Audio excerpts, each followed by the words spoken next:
You're listening to the Footprint Coalition's Downstream channel.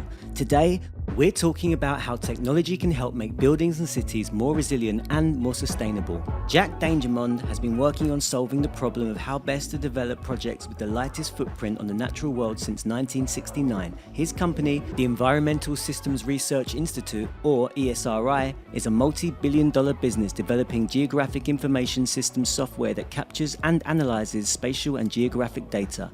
The technology is used by half of the Fortune 500, most national governments, 20,000 cities, every state in the US, and 7,000 universities.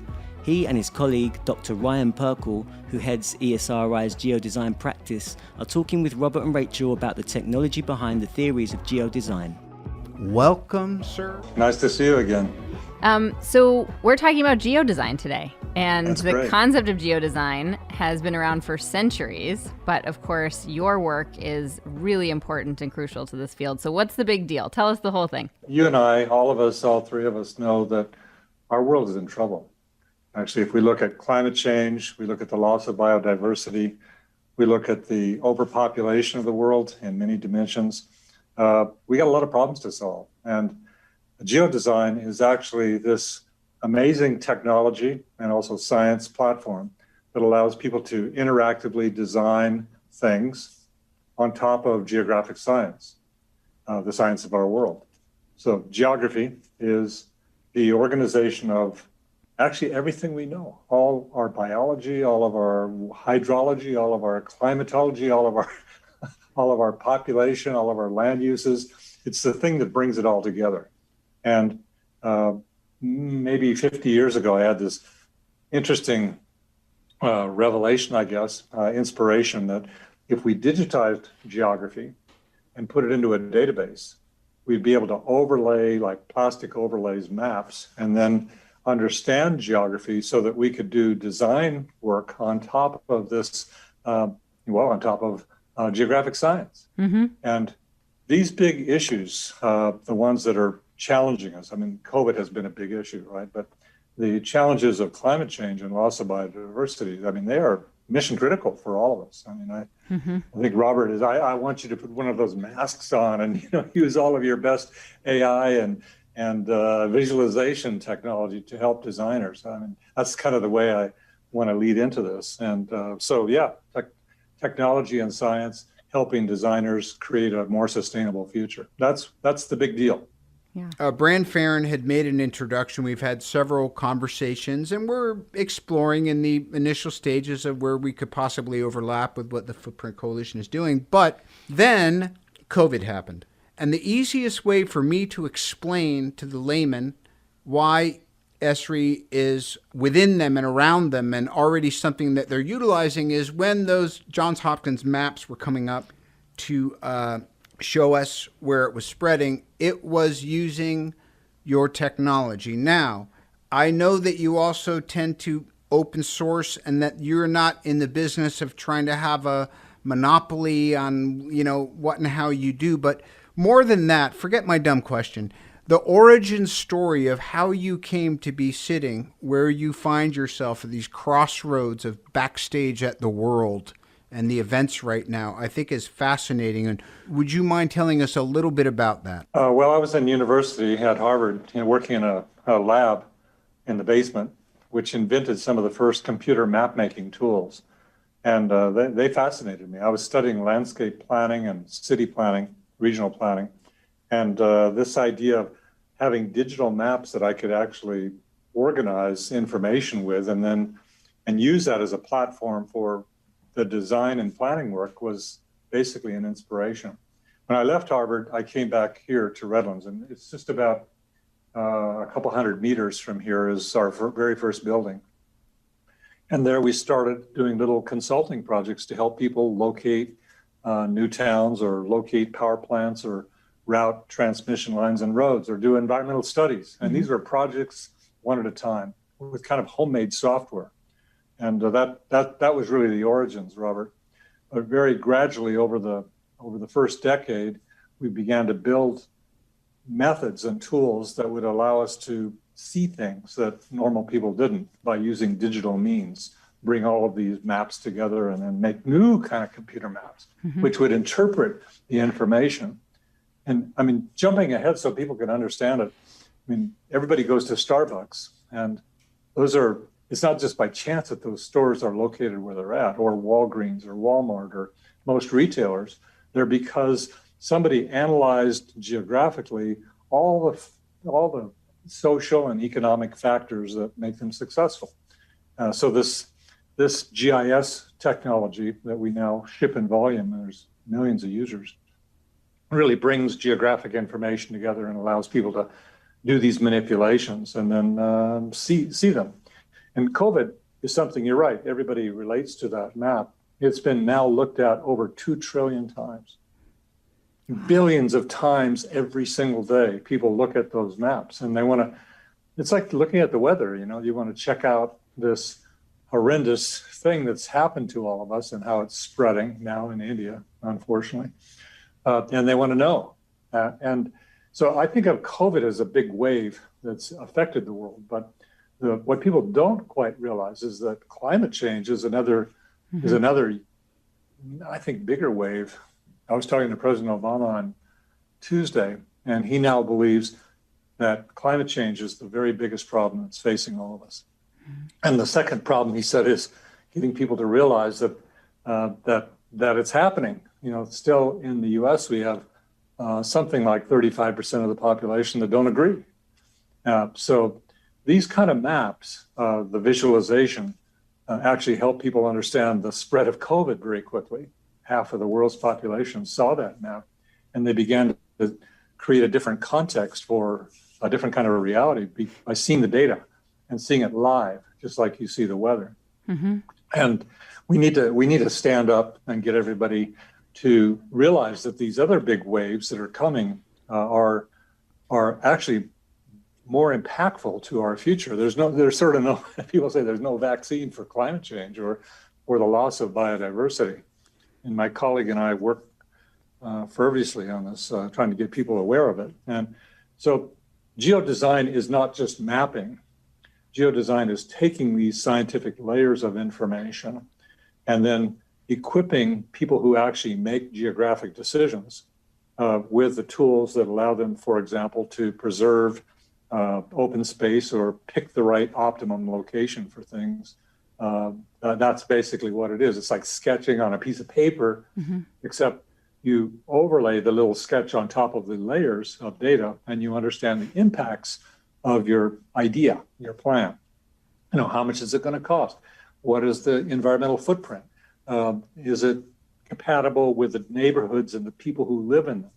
You know, it's not about putting a freeway right through a particular neighborhood and ruining the neighborhood. Okay, this allows you to sketch out these ideas and understand the footprint of what human action is beforehand. And that, I think, frankly, it's going to take people like the people that you play, actually, who have all the best insights, all the best technology, all the best science, so that they can turn it around and we can begin to create a more sustainable future. It reminds me, when you talk about waves, we made a grant to develop a marine heat wave tracker with an organization called Aqualink, and they have a bunch of sensors in places to understand what the temperature is at depth, and then much like it happens in a terrestrial setting, you have ocean heat waves, and if they persist for too long, of course, you have coral die off and things like that. So is you know, from that step to the solution set, how do you find, you know,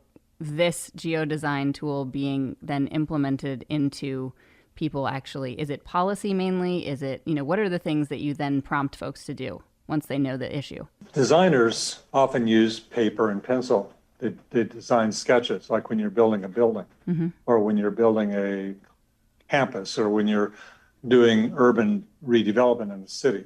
Landscape planners do the same thing with plants and open space planning. They do the design. In fact, all of us are really designers. We just don't think of ourselves as designers. We make little decisions about, you know, which way we go to work, or where we live, or what kind of clothes we wear, or all these things are conscious decisions that people make. And spatial designers, whether they are farmers, planting things at the right location, or engineers, or architects, or people who rescue people in wildfires. They're all designing spatial things. And so the tools that we build are really about not only digitizing geography, but also interactively then interacting with that data so that people can base their design on geographic understanding. That's the big idea. Yeah. And, I have a friend, I'm not sure if you know him, but his name is Richard Saul-Wurman. He started TED, TED Talks. He often talks to me, says, Jack, you're in the understanding business. You're not in the technology business. And he then says, understanding precedes action. Right. So it's so insightful to me, because by bringing this data together, you really understand how things are working in the natural world or in the social world, and it allows you to then make better decisions that are more sustainable.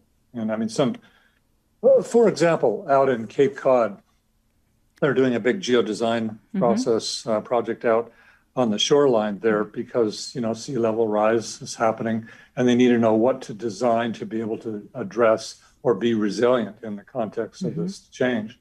And they're doing some green infrastructure, like restoring marshlands, and they're also building some hard gray infrastructure in the way of, walls that'll protect flooding. So these are being done by people who have studied the profession of design and engineering, and they work in these big AEC firms or in cities or in counties or in different government agencies. So they're designers, they're geodesigners. Yeah. And actually, I'm from near there. The idea that, the beach on the ocean side is really eroding, and that people, that some of that will create encroachment of like seawater into people's drinking sources and things like that. It's really complicated. And when you see it on the ground with people who've spent their lives there and want to continue to live there, it's a difficult prospect, and you have to figure a variety of solutions out. Well, speaking of solutions, I did want to say, and I want to thank William Miller. I'm sure there's been a lot of help.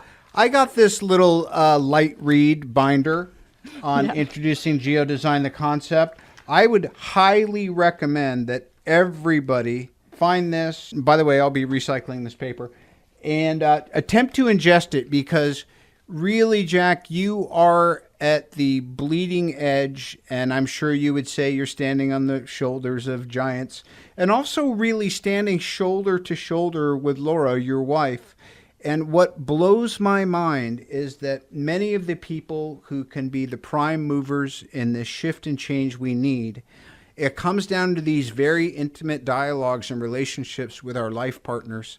And I just want to make sure I would be remiss to not speak to and ask you to speak to how instrumental she has been and where you, the company, all of the conservation you're doing, these amazing projects that we're going to get to later, because like Brand was saying, the greatest invention of all time is when you take a large piece of land and say, don't touch it, i.e. our national parks. But first things first, please tell us as much as you can. We don't, imagine we'll get it all, but please tell us about Laura and why she's been so integral to the whole production. Wow, I met Laura when I was 16. We were walking down the hall at high school, and I just saw her. I was just like, this woman. But it wasn't, it wasn't sort of like just physical beauty. I mean, she's beautiful, but there's something about her. And we just became friends. As you know, friendship is so darned important in life. And we have, marriages are ups and downs. Relationships are ups and downs. But I think we just have had a commitment where we are partners, and friendship is really important there. So as we went to school, we supported each other. When we got out of school, we came back to Redlands. We didn't have any money, but we decided to start this little company based on the concepts that we got excited about back east. So and then she runs about half of the organization. I run about half the organization, and we, it's not perfect. I don't suggest that people who are married go into business together. But on the other hand, too late. You're talking to two people who are both in business with and side business with their partners. And so, but once it's your fate there's many upsides. I really do believe, and I will say this for the record, I do not think there's another American couple that is giving back more and attempting to be more productive in the service they're providing to their community, their state, and the country at large than you and Laura are. And I'll give you proof positive on that a little bit later. But and sorry, I didn't mean to cut off. I think it was just funny because as you said that, both Rachel and I were realizing that we did we're the in the same same thing. boat. Yeah. It's great. I mean, yeah, and it's important, right? Yeah. Yes, we do a lot of things together, and we remain good friends at this point in our life, and we talk about it now and then. It's so important to have a good relationship, and that means being committed to each other at some level. That's what it's all about. But we've always had this idea of wanting to have a purpose in life, as I'm sure you guys do as well. It's meaningful. I mean, it's not just about showing up or playing golf or going to the river or going to the beach. It's about finding some sense of meaning in your life. And for us, as we started and created and expanded this company, it was about serving our users. At a particular moment, we have plenty of resources and money. We don't need money, except for the purpose of creating the organization that really supports all of our users. And it's pretty hard to, and we keep getting weirded out about it. There's something like 10 million of our users, so we run this organization now.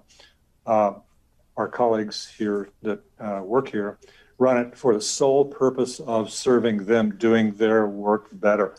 Mm-hmm. In other words, we build great engineering tools, and there are some magnificent people here that do it. And their excitement is that they can actually make a difference in their life by building tools that allow people to do geodesign and to do geographic analysis and environmental analysis and make the world a better place. And it's not sort of some BS phrase. It's what really gets us excited.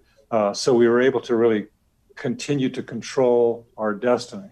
And so we are self-sustaining, self-governing, and with the purpose of advancing these tools that I think have, it's really important, Robert, this work that we do. Yeah. Yeah, and environmentalism is kind of the underpinning of geodesign for you. Like that's the thrust of the reason to do this work, right? Yeah. When we were in school, it was during the 60s, and, there were all the big environmental awareness was just coming out. And Rachel Carson, Paul Ehrlich, the population bomb. There was a revolution, with the military-industrial complex going on here at the time. But we got hooked into it. And then we had the great fortune of moving to quantitative work, computer work, basically, quantitative geography. And that just sort of really got us excited because we realized that you could actually model and understand the world in such an effective way that so we're still trying to scale it up so that it has an impact on the world like COVID has, the COVID maps have done. If we can accomplish that scale of impact on the rest of society about biodiversity and conservation planning and green infrastructure planning, then I think we will have been happy. Is there anything that's limiting you? Sorry, on the technology side, are there any limit now that you've mentioned computation and things that have helped? Oh boy, we spend all of our money on trying to advance the tools, and a lot of it is just keeping up with everybody else's technologies. Yeah. The computing gets faster, networks get faster. Now with the introduction of big databases and AI and machine learning and faster visualization, we just keep pedaling, trying to make spatial thinking and spatial analysis and spatial visualization all work within the evolving stack of technology. One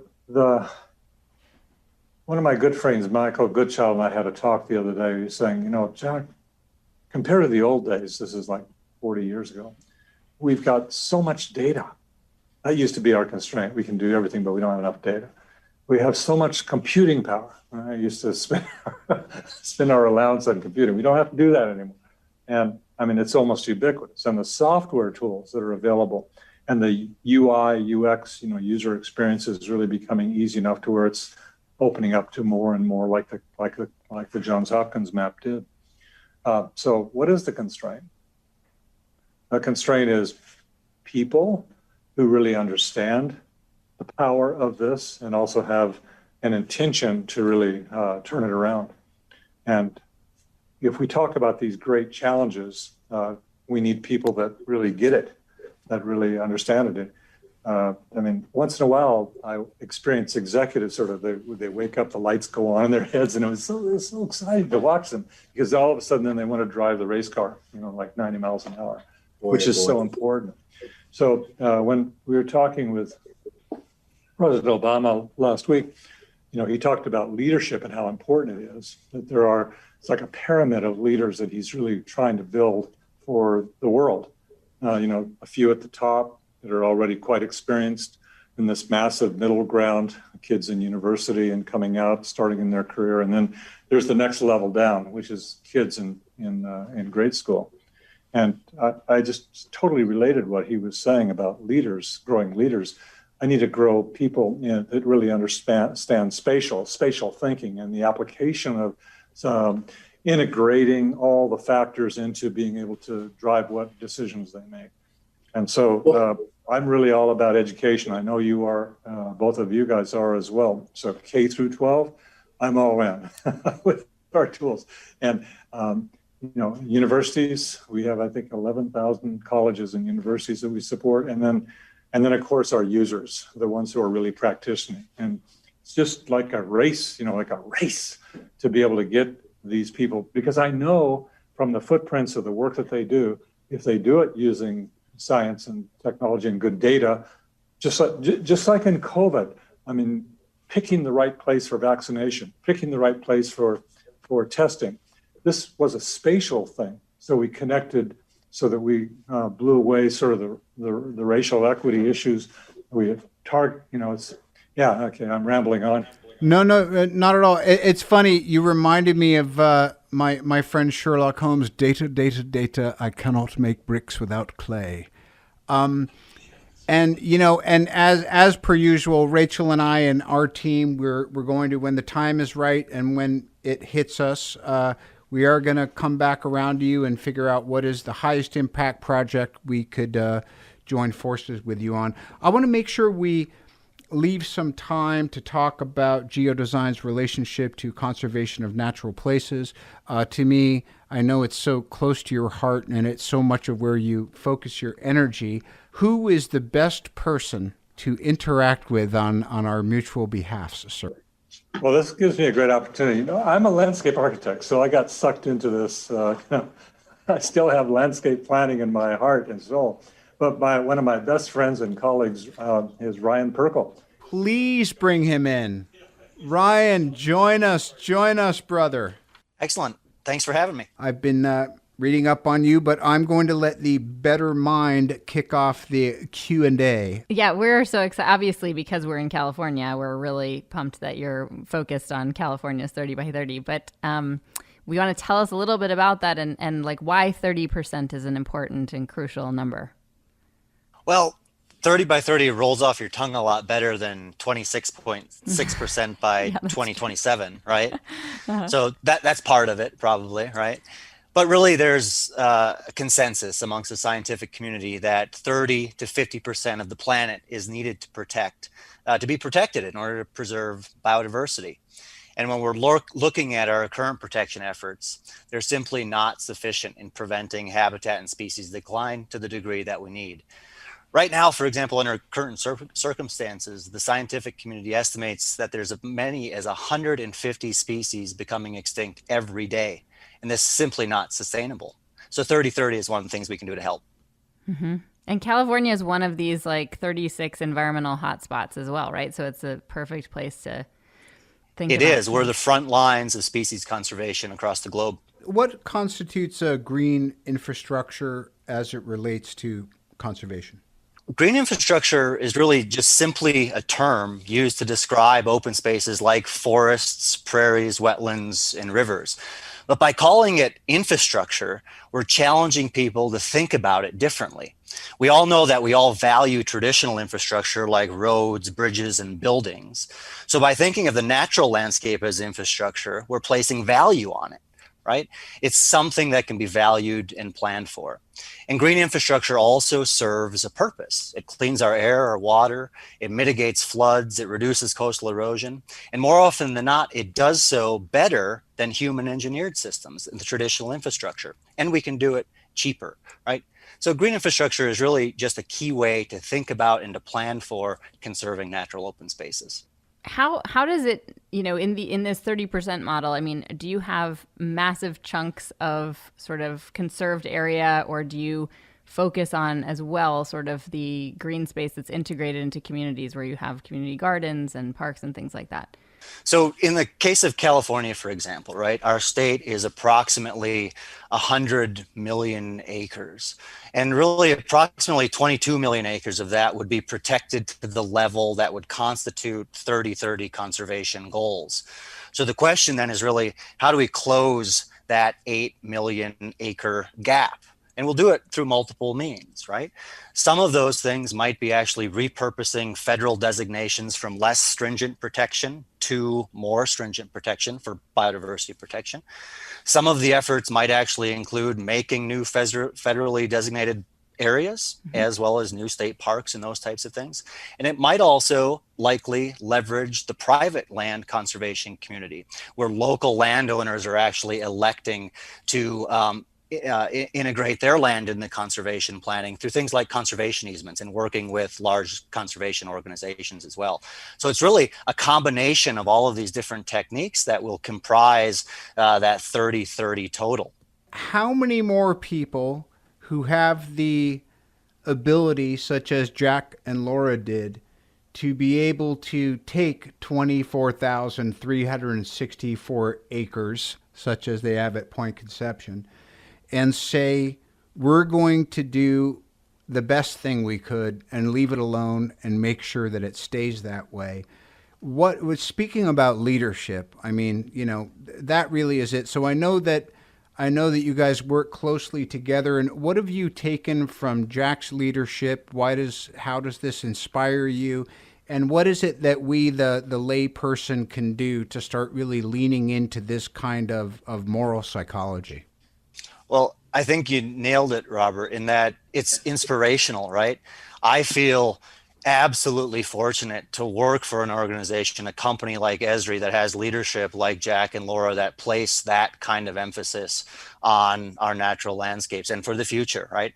It's a true blessing to be able to work with folks like that, right?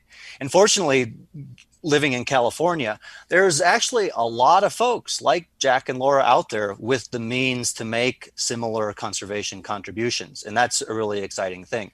But now for folks like myself, right, there are things that we can do as well, like Jack had just pointed out, that the little pieces also add up. And that's what it's really going to take. So folks that own a couple acres, that own 100 acres, through things like conservation easements, they can make the decision to protect portions of it. And as you have hundreds, thousands, tens of thousands of individual property owners doing that, you start to get to some really intriguing land area that starts to make a difference. And it's going to take all of that. Can you talk a little bit about remediation? Are there certain places where you just think, oh, this egregious error has been made and now we need to get back to even just zero before we can actually have sort of a conservation effort in that place?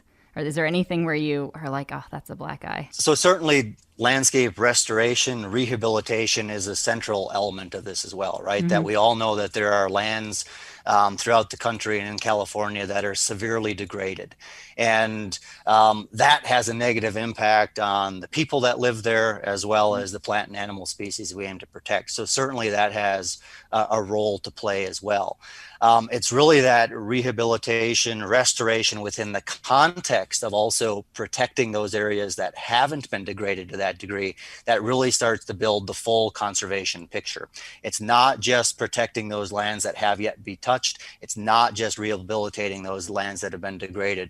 It's all of those things together. Ultimately, it isn't just plans. It's ultimately getting the sense and the spirit of it in every individual. That's ultimately what it gets to, so that people are not putting their footprint down on and destroying things more. We got to own it, just like we finally own, or most of us own, the idea of COVID is here. So being able to own biodiversity conservation at that scale is coming. And we need to work hard on that. Well, we certainly want to do any and everything we can to be part of the 30 by 30 initiative. Again, you know, it's really interesting, sirs, to see you at this point in history with the opportunity and the leverage that you have. And I just want to make sure, I want everyone in the audience to know that we're going to string out the entirety of our talk with Jack and Ryan, because you're going to really want to hear all of this. Of course, in our shorter media piece, we'll just give you kind of the highlights.